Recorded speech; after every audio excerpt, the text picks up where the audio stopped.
నేను చాలా రోజుల నుంచి ఒక టాపిక్ గురించి మాట్లాడాలని అనుకుంటున్నాను. ఇన్ని రోజులకి కుదిరింది అది. ఎందుకంటే అది మన ఒక టాపిక్ గురించి మాట్లాడాలంటే మనకు ఒక అట్మాస్ఫియర్ మంచిగుండాలి. చెప్పాలని మూడ్ ఉండాలి. మనకు దాని గురించి కొంచెం అవగాహన ఉండాలి. నాలెడ్జ్ ఉండాలి. కొన్ని అనుభవంతో కూడిన కొన్ని సిచ్యువేషన్స్ కూడా ఉండాలి.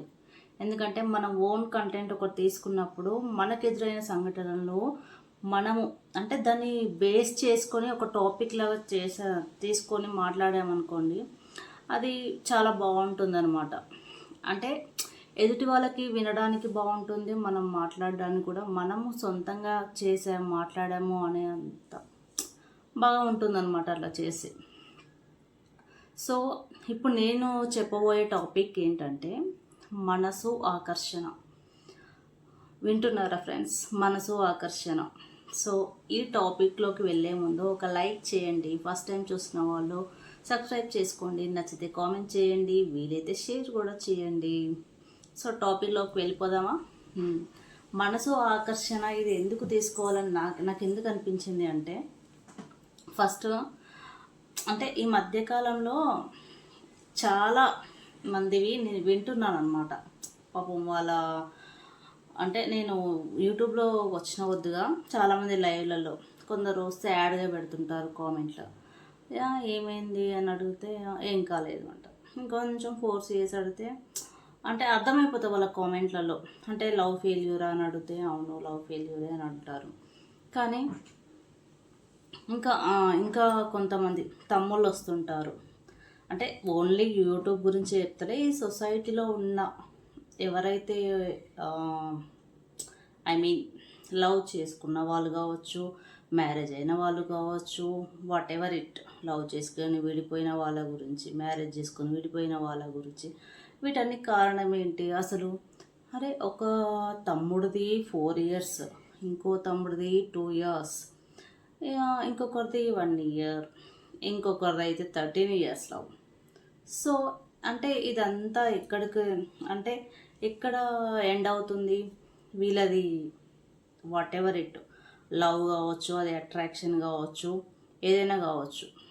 ఎందుకట్లా వీళ్ళది అక్కడితోనే ఎండ్ అయిపోతుంది? అరే 13 సంవత్సరాల లవ్, 4 సంవత్సరాల లవ్, 2 సంవత్సరాలు లవ్ చేసుకొని పెళ్లి చేసిన వాళ్ళు పెళ్లి చేసుకొని విడిపోయారు. వీటన్నిటికీ రీజన్ ఏంటి మరి అని నాకు అంటే మైండ్లో తట్టింది అనమాట. ఏంటి ఇదంతా అని ఆలోచిస్తుంటే అంటే అది అట్రాక్షన్ అని అనిపించింది. వాట్ ఎవర్ ఇట్, మనసు అండ్ అట్రాక్షన్, అసలు దీనికి డిఫరెంట్ ఏంది మీకేమైనా తెలుసా? అంటే నాకు కూడా ఫస్ట్లో మనసు అంటే ఏంది, ఆకర్షణ అంటే ఏంది అనేది స్టార్టింగ్లో కన్ఫ్యూజ్ అయ్యాను. అంటే కూర్చొని ఆలోచిస్తా. అంటే మనసు అనేది మనము మన లోపల అంటే ఒక మనకు నచ్చింది దాని గురించి ఆలోచిస్తాము, దాని గురించి ఒక అనుభూతిని పొందుతాము, అంటే ఎక్స్పీరియన్స్ చేస్తాము. అండర్స్టాండింగ్ అనేది లోతుగా ఉంటుంది మనసు అనేది. అదే అట్రాక్షన్ అంటే ఒక వస్తువుని కానీ మనిషిని కానీ బయట బాహ్య రూపం చూస్తుంటాం. అరే ఒక వస్తువు నచ్చిందనుకో, అరే ఆ వస్తువు చాలా బాగుంది అని అంటాం. ఒక మనిషి ఇలా వెళ్తుంది అనుకుంటే చాలా బాగున్నారు కదా వాళ్ళు అని అంటాం. ఒక ప్లేస్కి వెళ్ళి అరే ఇక్కడ ఎంత బాగుంది, అసలు చాలా పీస్ఫుల్ ఉంది కదా, చాలా బాగుంది కదా, అబ్బా ఎంత బాగుందో అని అనుకుంటాం. సో అదంతా అట్రాక్షన్ అనమాట. అంటే ఆకర్షణ మనని, అది వస్తువు కావచ్చు మనిషి కావచ్చు, ఆకర్షిస్తుంది మనల్ని మనసుకి, కళ్ళకు. ఫస్ట్ కళ్ళకు, మనకు కళ్ళతో కదా చూస్తాము, అట్రాక్ట్ అయ్యేది కళ్ళతోనే, తర్వాత మనసుకు చేరుతుంది. ఈ కళ్ళకు మనసుకు మధ్య ఉండేదే అసలు సిసలైన బాండింగ్ అనమాట. సో దీన్ని నేను బేస్ చేసుకొని ముందుకు వెళ్దామని అనుకుంటున్నాను. ఒక లైక్ ఇవ్వండి ఫ్రెండ్స్. ఇప్పుడు అర్థమైందా? ఆకర్షణ అంటే జస్ట్ మనం కళ్ళతో చూసేది. అందులో ఒక ఏమంటారు అండర్స్టాండింగ్ అనేది ఉండదు. అంటే ఒక డేస్ కానీ ఇయర్స్ కానీ కాలక్రమేణా నడుస్తున్న వద్దుగా ఆ ఆకర్షణ వల్ల ఎవరైతే దగ్గరయ్యారో అది వస్తువు మన దగ్గర రావచ్చు, ప్లేస్ దగ్గరికి మనం వెళ్ళొచ్చు. అంటే అట్లా నడుస్తున్న వద్దుగా ఒక మనిషి మనం లవ్ చేయొచ్చు అట్రాక్షన్ వల్ల. అంటే కాలం గడుస్తున్న వద్దుగా ఏమవుతుంది, బోర్ రావచ్చు, ఇంట్రెస్టింగ్ తగ్గొచ్చు, ఏదైనా చిన్న మిస్టేక్ అయిందనుకో, అండర్స్టాండింగ్ లేక వదిలేయచ్చు. ఇప్పుడు మనకు నచ్చిన వస్తువు ఉంది, చేయి జారి కింద పడ్డది, దానికి ఒక క్రాక్ వచ్చింది, ఇంట్లో పెట్టుకుంటాము? లేదు కదా. ఏం చేస్తాం, కొందరు పెట్టుకుంటారు కానీ క్రాక్ వచ్చినాయి అంటే పెట్టుకోవడానికి బాగుండదు అనేసి తీసి డస్ట్బిన్లో వేస్తారు. అదే మనిషి అయితే ఏం చేస్తారు, వదిలేస్తారు కదా. సో అంతే, ప్లేస్కి కూడా మనకు బోర్ వచ్చిందనుకో, అక్కడ ఏమైనా ఇన్సిడెంట్స్ బ్యాడ్గా ఏమైనా జరిగాయి అనుకో, వాట్ ఎవర్ ఇట్, అది గొడవలు కానీ ఇంకేదైనా బ్యాడ్ సిచ్యువేషను అట్లా చూసామనుకోండి, ఆ ప్లేస్ అసలు ఎప్పుడు అయినా ఏదో ఒకటి గొడవలు అది ఇది అని మనకు మనసులో పడింది అనుకోండి, ఏదైనా చూసిన ఆ ప్లేస్కి వద్దు, ఆ ప్లేస్ బాగుండదు అని అనుకుంటాం. జస్ట్ కళ్ళతో చూసినవి అట్రాక్షన్ అలా ఉంటుంది అన్నమాట.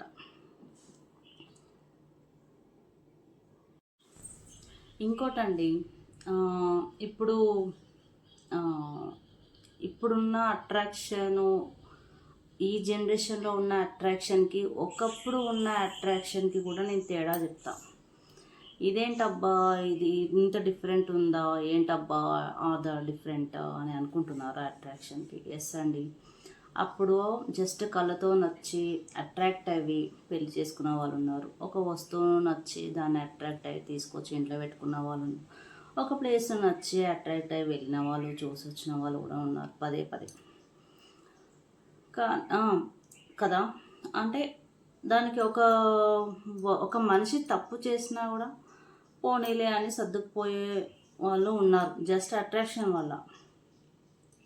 ఒక వస్తువు కింద పగిలి క్రాక్ వచ్చినా కూడా పోనీలే అని తుడిచి క్లీన్ చేసేటప్పుడు ఆ క్రాక్ని ఇలా తిప్పి క్రాక్ కనిపించకుండా మంచిది ఏదైతే పగలంది ఉందో ఇట్లా ఎదురుగా పెట్టుకునేవాళ్ళం అనమాట. కానీ ఇప్పుడేంది, ఒక మనిషి తప్పు చేసిన ఈ జనరేషన్లో చెప్తున్న అట్రాక్షన్ గురించి. ఎట్లా ఉంది ఆ అట్రాక్షన్? ఫస్ట్ చూసే విధానం ఎట్లా ఉంది అంటే, అట్రాక్షను బాడీని చూస్తారు, బాడీని చూసి అట్రాక్షన్ అవుతారు. తర్వాత అందం, నెక్స్ట్ వాళ్ళ హోదా, అంటే వీటి మీద డిపెండ్ అయి ఉన్నాయన్నమాట. ఎట్లా ఉంటుందంటే ఇప్పుడు అర్థమైంది కదా, ఐ మీన్ అప్పటి జనరేషన్కి ఇప్పుడు ప్రజెంట్ ఉన్న జనరేషన్కి ఉన్న అట్రాక్షన్. సో అప్పుడు ఎట్లున్న అడ్జస్ట్మెంట్ అయ్యి ఉండేది, ఇప్పుడు దేని మీద డిపెండ్ అయి ఉంటున్నారు. అట్రాక్షన్ అనేది బాహ్యం, బాడీని చూసి, అందాన్ని చూసి, హోదాని చూసి, ఇవన్నిటిని చూసి డిపెండ్ అయి ఉంటున్నారు. కానీ ఇంకొకటి మెయిన్ రీజన్ ఏంటంటే, ఇది అట్రాక్షన్ వల్లనే ఆల్రెడీ మ్యారేజ్ అయిన వాళ్ళు కూడా, విడిపోయిన వాళ్ళు కూడా ఉన్నారు, ఈ మెయిన్ అట్రాక్షన్ వల్లనే. సో ఇంకొకటి ఏంటంటే, డేస్ ఇయర్స్ గడుస్తున్న వద్దు ఏమవుతుందంటే ఇద్దరిలోది బాండింగ్ అనేది అంటే ఏమవుతుంది, పల్చగా అయిపోతుంది అన్నమాట. వాళ్ళ బాండింగ్ అనేది తగ్గుతూ ఉంటుంది. ఓన్లీ అట్రాక్షన్ వల్ల మ్యారేజెస్ చేసుకున్న వాళ్ళు రోజులు, డేస్, ఇయర్స్ గడుస్తున్నప్పుడు ఏమవుతుందంటే వాళ్ళ యొక్క మధ్యన ఉన్న బాండింగ్ ఎట్లా అంటే, జస్ట్ అట్రాక్షనే కదా, వాళ్ళ మధ్యన అండర్స్టాండింగ్ ఉండదు. జస్ట్ అట్రాక్షన్ వల్ల నేను చెప్తున్నది ఈ జనరేషన్ గురించి. అప్పట్లో ఎలాగున్నా నడిచింది, ఇప్పుడు ఈ ప్రజెంట్ నడుస్తున్న జనరేషన్ ఎలా ఉందంటే, వాళ్ళ యొక్క ఏ చిన్న తప్పు చేసినా వదిలేస్తున్నారు. అక్కడ అండర్స్టాండింగ్ లేదు. ఎట్లా ఉంటారు చెప్పండి? జస్ట్ అట్రాక్షన్ అనేది చాలా డేంజరస్గా ఉంది ఈ రోజుల్లో. అయితే ఒకరి మధ్యన ఒకరు బాండింగ్ అనేది తగ్గిపోయినప్పుడే ఇలాంటివి వస్తాయన్నమాట.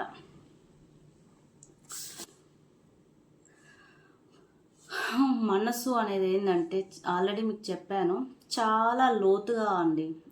ఎవరైతే మనం లోతుగా డిపెండ్ అయ్యి ఆలోచిస్తామో వాళ్ళే చివరి వరకు కలిసి ఉంటారు. మనసు పెట్టి ఎవరైనా చేస్తే ఏ పనైనా కావచ్చు, మ్యారేజ్ అయినా కావచ్చు, ఇంకేదైనా కావచ్చు. నెక్స్ట్ ఇంకా మనసు గురించి, ఇది మెయిన్ ఇంపార్టెంట్ అండి. మనకు ఎప్పుడైతే నచ్చి మన ఇంట్లోకి ఒక అమ్మాయిని కావచ్చు, వస్తువుని కావచ్చు, వాట్ ఎవర్ ఇట్ ఏదైనా కావచ్చు, మనకు నచ్చి తీసుకుని అది ఇంటి వరకు వచ్చింది, మన జీవితంలోకి వచ్చింది అంటే మనసు పెట్టి తెచ్చుకుంటే ఏదైనా కానీ అది శాశ్వతంగా ఉంటుందండి. అంటే మన మనసు అంటే లోతుగా ఆలోచించాల్సిన విషయం అనమాట మనసు అనేది. సో ఈ మనసు వల్ల ఎంతోమంది జీవితాలు హ్యాపీగా, జీవితంలో కష్ట సుఖాలను పంచుకుంటూ చాలా సంతోషంగా జీవితాన్ని ముందుకు తీసుకెళ్తున్నారు. డేస్ ఇయర్స్ గడుస్తున్న కొద్దిగా వాళ్ళ బంధం అనేది, బాండింగ్ అనేది గట్టిగా బలపడుతుంది. సో నువ్వు మధ్యలో ఎన్ని పుల్లలు పెట్టినా ఆ బంధం గట్టిగా ఉంటుంది అదనమాట. సో ఎవరైనా చూడండి, ఒక లైఫ్లోకి ఎంటర్ అయ్యారనుకోండి, ఒక అమ్మాయితో కానీ అబ్బాయితో కానీ ఇద్దరు. సో అలా ఎంటర్ అయినప్పుడు ఆ బంధం అనేది గట్టిగా బలపడినప్పుడే ఆ జీవితంలోకి అడుగు పెట్టండి. అప్పుడే మీ లైఫ్ లాంగ్ అనేది చాలా హ్యాపీగా ఉంటారు, లైఫ్ లాంగ్. సో ఇప్పుడు ఫర్ ఎగ్జాంపుల్ ఒకటి చెప్తా అండి. మీ ఇద్దరు ఉన్నారు, ఒక అబ్బాయి ఒక అమ్మాయి. వాళ్ళిద్దరూ నమ్మకంతో చాలా ఒకరి మీద అండర్స్టాండింగ్తో, అవగాహనతో, చాలా నమ్మకంతో, ఒకరి మీద ఒకరంటే చాలా ఇంకా విపరీతమైన, ఎవరు వచ్చి మధ్యలో చెప్పినా కూడా అసలు నమ్మరు. అంత బాండింగ్ ఏర్పడిన వాళ్ళ మధ్యన ఒక అమ్మాయి పోయి పక్కన వేరే వాళ్ళతో మాట్లాడింది అనుకోండి, చూస్తున్న అబ్బాయి చాలా పాజిటివ్గా తీసుకుంటాడు. అందుకు వాళ్ళ మీద ఒకరి మీద ఒకరి బాండింగ్ మంచిగా ఉంది, పాజిటివ్గా నమ్మకం ఉంది, మంచి అండర్స్టాండింగ్ ఉంది. అటువంటిప్పుడు ఎటువంటి గొడవలు అయితే కనీసం ఏం మాట్లాడారు కూడా అని అడగరు, క్వశ్చనే చేయరు. తను ఎదుటి మనిషి ఏం మాట్లాడిందో ముందే చెప్పేస్తారు, ఇంకెందుకు నొల్లి కదా. సో లైఫ్లో ఒకరి మీద ఒకరికి నమ్మకం లేదనుకోండి, నువ్వు కాల్ చేసినప్పుడు ఒక 5 minutes లేట్ అయినా కూడా, ఒక మెసేజ్ చేసినప్పుడు ఒక 5 or 10 minutes లేట్ అయినా కూడా నీ పని గోవింద, అంతే కదా. అట్లా ఉంటుంది అనమాట. నమ్మకం లేకపోతే చిన్న చిన్న విషయాలు కూడా గొడవ పడుతుంటారు.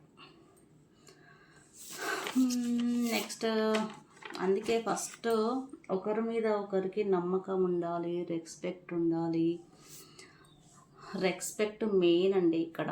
ఒకరికొకరికి వాల్యూ ఇచ్చుకోవాలి.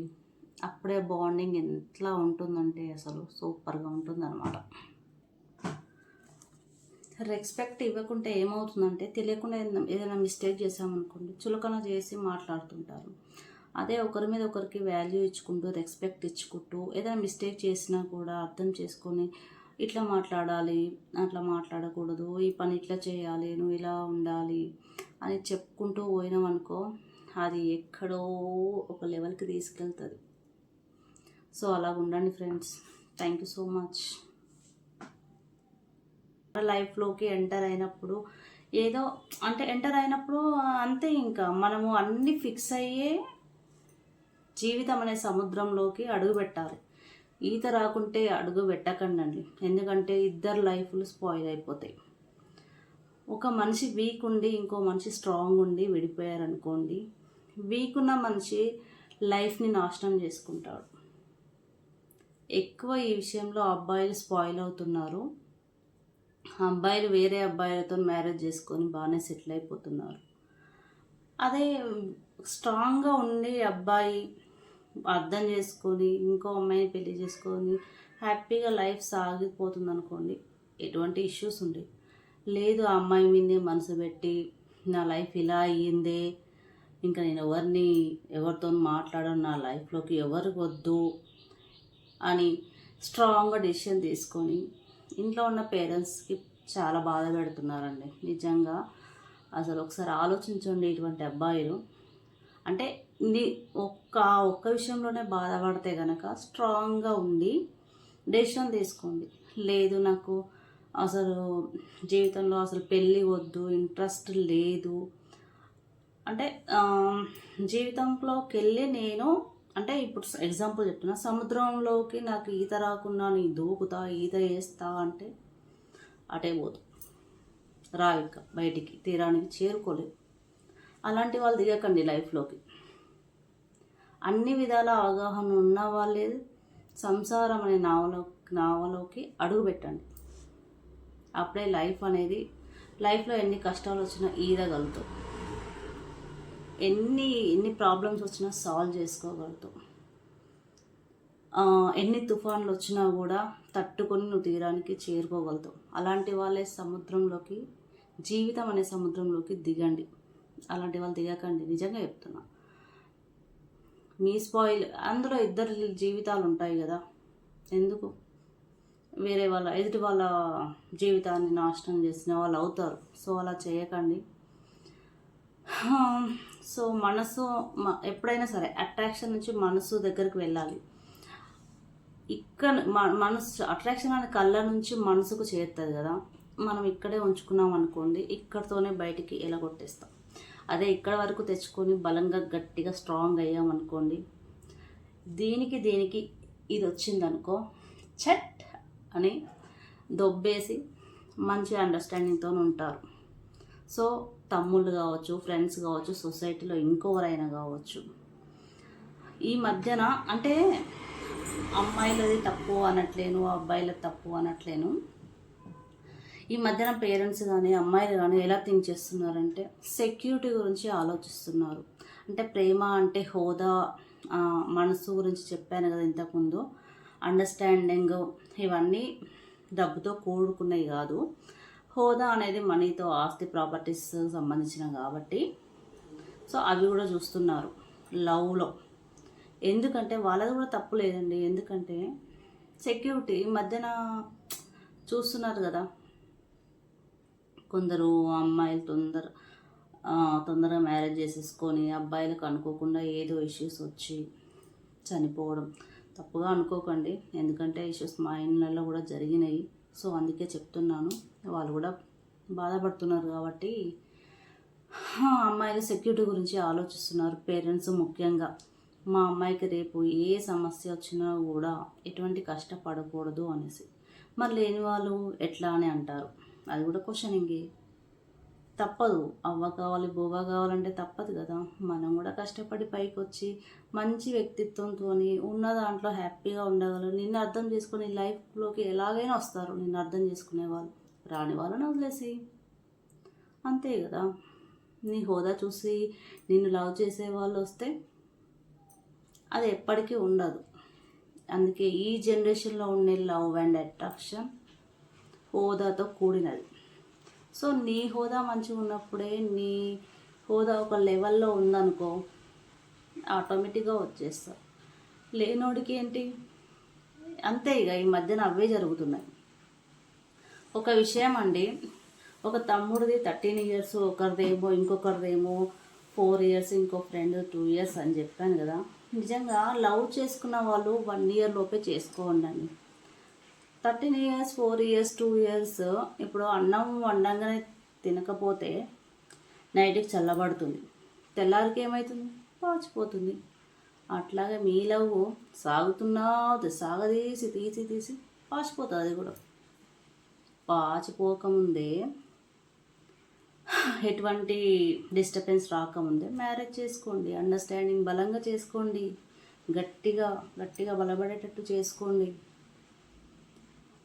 లేకపోతే మీ లవ్ కాస్త పాచిపోతుంది. అది ఎక్కడ పడుతుంది, డస్ట్బిన్లో పడుతుంది. అయ్యో పోయింది, పాడైపోయింది అని బాధపడే కంటే ముందే జాగ్రత్త పడడం బెటర్.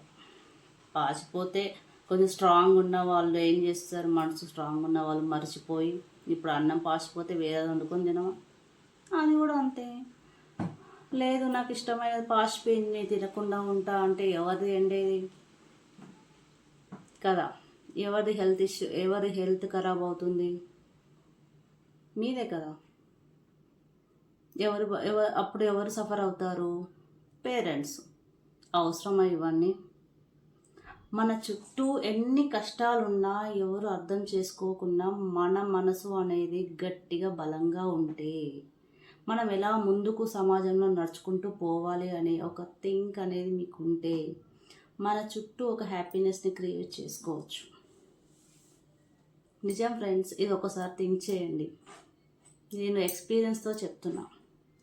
ప్రతి ఒక్కరికి ఎన్నో కష్టాలు ఉంటాయి, అది అన్నీ ఉంటాయి. లైఫ్ అన్నాక అన్నీ కష్ట సుఖాలే. లైఫ్ అంటే ఓన్లీ సుఖాలతో సంతోషాలతో కూడినది కాదు. కాబట్టి అన్నీ ఉంటాయి. మరి మనం ముందుకు వెళ్ళాలి కాబట్టి ఎట్లా? ఎప్పుడు బాధపడుకుంటూ కూర్చుంటామా? ఎప్పుడు సంతోషించుకుంటూ కూర్చుంటామా? ఎప్పుడు హ్యాపీగా ఉంటాం? లేదు. ఉన్నంతలోనే హ్యాపీనెస్ క్రియేట్ చేసుకోండి, ముందుకెళ్ళండి. ఇదే అండి నేను ఇచ్చే యూత్కి ఇదే సలహా. ఎవరైనా లవ్ చేస్తే చెయ్యండి, బాగా ఒకరికొకరు అండర్స్టాండింగ్ చేసుకోండి, తల్లిదండ్రులను బాధ పెట్టకండి, మంచిగా ఉండండి. ఏదైనా ఉంటే ఇద్దరు షేర్ చేసుకోవాలి. నమ్మకంతో ఉంటే ఏదైనా ముందుకు తీసుకెళ్ళొచ్చండి. అది డబ్బు ఉన్నోడా లేనోడా అనేది పక్కన పెడితే ఈ జనరేషన్లో అది సాధ్యం కాదండి. హోదా మెయిన్ ఇంపార్టెంట్. కాబట్టి చూసుకొని ముందుకెళ్ళండి. ఇదే నేను యూత్కి ఇచ్చే మెసేజ్ అనమాట. ఎక్కువ రోజులు సాగదీయకండి. ఎంత వీలైన తొందరలో మంచి అండర్స్టాండింగ్తో ఉండండి. ఎటువంటి సిచ్యువేషన్ వచ్చినా ఫేస్ చేసేటట్టు ఉండండి. షేర్ చేసుకోండి. ఏ ప్రాబ్లం వచ్చినా ఒకరికొకరు మంచిగా అండర్స్టాండింగ్తో ఉంటూ ముందుకెళ్తూ ఉంటే హ్యాపీగా ఉంటారు. హోదా అనేది ఏమవుతుందంటే నేను ఒక ఎగ్జాంపుల్ చెప్తా. ఇప్పుడు ఇద్దరు లవ్ చేసుకున్నారు, డేస్ ఇయర్స్ అనేది ఎక్స్టెన్షన్ అయ్యిందనుకోండి. ఇక్కడ నుంచి ఇలా ఎక్స్టెన్షన్స్ అయితే అమ్మాయి అబ్బాయిలో ఇద్దరిలో హోదాలలో డిఫరెన్షియేషన్ వస్తాయి. నువ్వు లవ్ చేసినప్పుడు అమ్మాయిది కొంచెం కింది స్థాయి ఉండొచ్చు, అబ్బాయిది కొంచెం ఒక మెట్టు ఉండొచ్చు. కాలక్రమేణా ఏమవుతుంది అంటే అమ్మాయి హై లెవెల్ అయిపోతుంది, అబ్బాయి ఉన్న చోటనే ఉండిపోతున్నాడు. అక్కడ ఏమైంది? హోదా డిఫరెన్షియేషన్ వచ్చింది. ఈ డిఫరెంట్ వల్ల ఏమవుతుంది అంటే ఆ అమ్మాయిలో అబ్బాయి మీద ఉండే ఇది వాట్ ఎవర్ అట్రాక్షన్ కావచ్చు, లవ్ కావచ్చు, పోతుంది. అరే ఏం లేదు, ఏం సంపాదన లేదు అని వదిలేస్తున్నారు. సో ఈ జనరేషన్ లవ్స్ అందరి అలాగే ఉన్నాయండి. ఎవరో ఒకరు, అందరి గురించి చెప్పట్లేను. మళ్ళీ కామెంట్లలో కామెంట్ చేస్తారు, నేను అలా కాదు, నేను అలా కాదు. నేను అందరి గురించి చెప్పట్లేదు. కొందరిని దృష్టిలో పెట్టుకొని నా ముందుకు వచ్చిన కొందరు సమస్యలను తీసుకొని చెప్తున్నా. సో ఇది ఫస్ట్ చూసి కామెంట్ చేయకండి, లాస్ట్ వరకు చూసి కామెంట్ చేయండి. సో మీకు ఈ టాపిక్ నచ్చిందని అనుకుంటున్నాను, మీకు మెసేజ్ వచ్చిందని అనుకుంటున్నాను. థ్యాంక్ యూ సో మచ్ అండి. ఫస్ట్ టైం చూసిన వాళ్ళు ఛానల్ని సబ్స్క్రైబ్ చేసుకోండి, ఒక లైక్ చేయండి. Thank you guys.